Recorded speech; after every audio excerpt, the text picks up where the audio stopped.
조선일보는 중국 정부가 요소 수출 통관 보류에 이어 인산 암모늄 수출 통제 움직임까지 보이고 있다고 보도했습니다.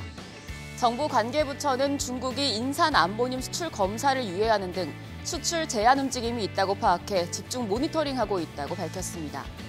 인산 암모늄은 합성 화학 비료의 주요 원료로 올해 우리나라 인산 암모늄 수입액 95.3%를 중국이 차지할 만큼 대중국 의존도가 절대적입니다.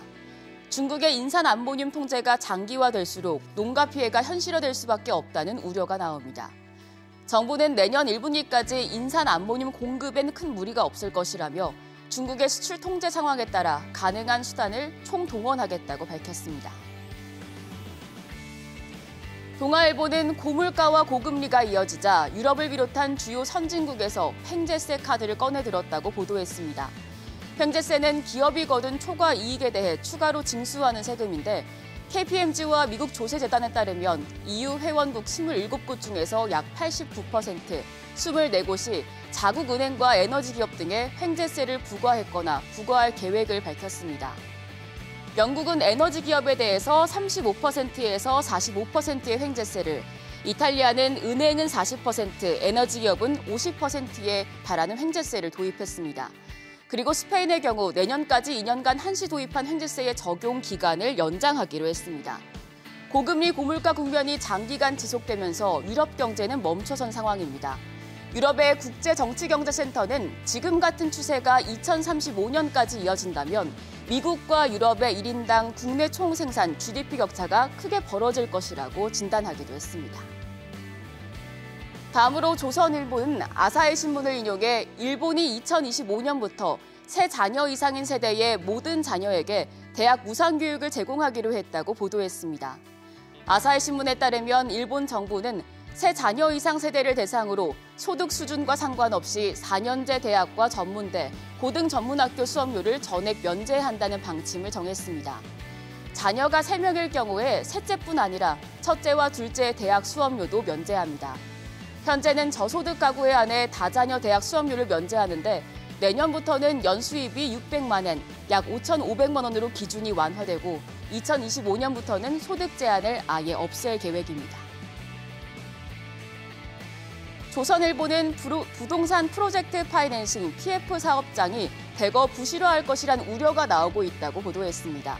중앙일보에서는 이미 부동산 PF 관련 금융권의 건전성 지표에 노란불이 켜졌다고 밝혔는데요.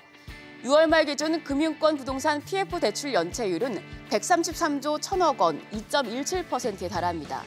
작년에 1.2% 정도였던 대출 연체율은 지난 3월 말부터 2%를 넘어섰습니다. 특히 증권사 부동산 PF 대출 연체율이 지난 6월 말 기준으로 17%를 웃돌았는데요. 그동안 금융당국이 대출 만기 연장 조치 등을 통해 급한 불을 꺼왔지만 부동산 경기 부진이 심화하면서 중소형 증권회사와 일부 이금융권 회사 등은 어려운 상황에 직면할 것이란 전망이 나옵니다. 다음으로 경향신문은 올해 가구 평균 자산이 집계한 이후에 처음으로 감소했다고 보도했습니다. 통계청 조사에 따르면 올해 3월 말 기준 가구 평균 자산은 5억 2,727만 원으로 집계돼 전년 대비 3.7%, 2,045만 원 줄었습니다. 이 조사가 시작된 2012년 이후 가구 평균 자산이 감소한 것은 올해가 처음입니다. 자산을 보유한 가구를 가구 규모에 따라 순서를 매겼을 때 한 가운데 있는 가구의 자산 규모는 3억 232만 원으로 이 역시 1년 새 1.5% 감소했습니다. 정부는 지난해부터 부동산 가격이 하락세로 접어들면서 실물 자산이 크게 감소한 영향이라고 설명했습니다. 마지막으로 한겨레 신문은 국내 소득 하위 20% 가구의 빚 규모가 1년 전보다 20% 넘게 급증한 것으로 나타났다고 보도했습니다. 통계청 조사에 따르면 올해 3월 말 기준 국내 가구당 평균 부채는 9,186만 원으로 1년 전에 견저 0.2% 늘어나는 데 그쳤습니다. 하지만 소득 계층별 사정은 확연히 달랐습니다. 소득 하위 20% 1분위 가구의 올해 3월 말 기준 평균 부채는 2,004만 원으로 작년 대비 22.7% 불어나 2013년 이후에 최대 증가폭을 기록했습니다.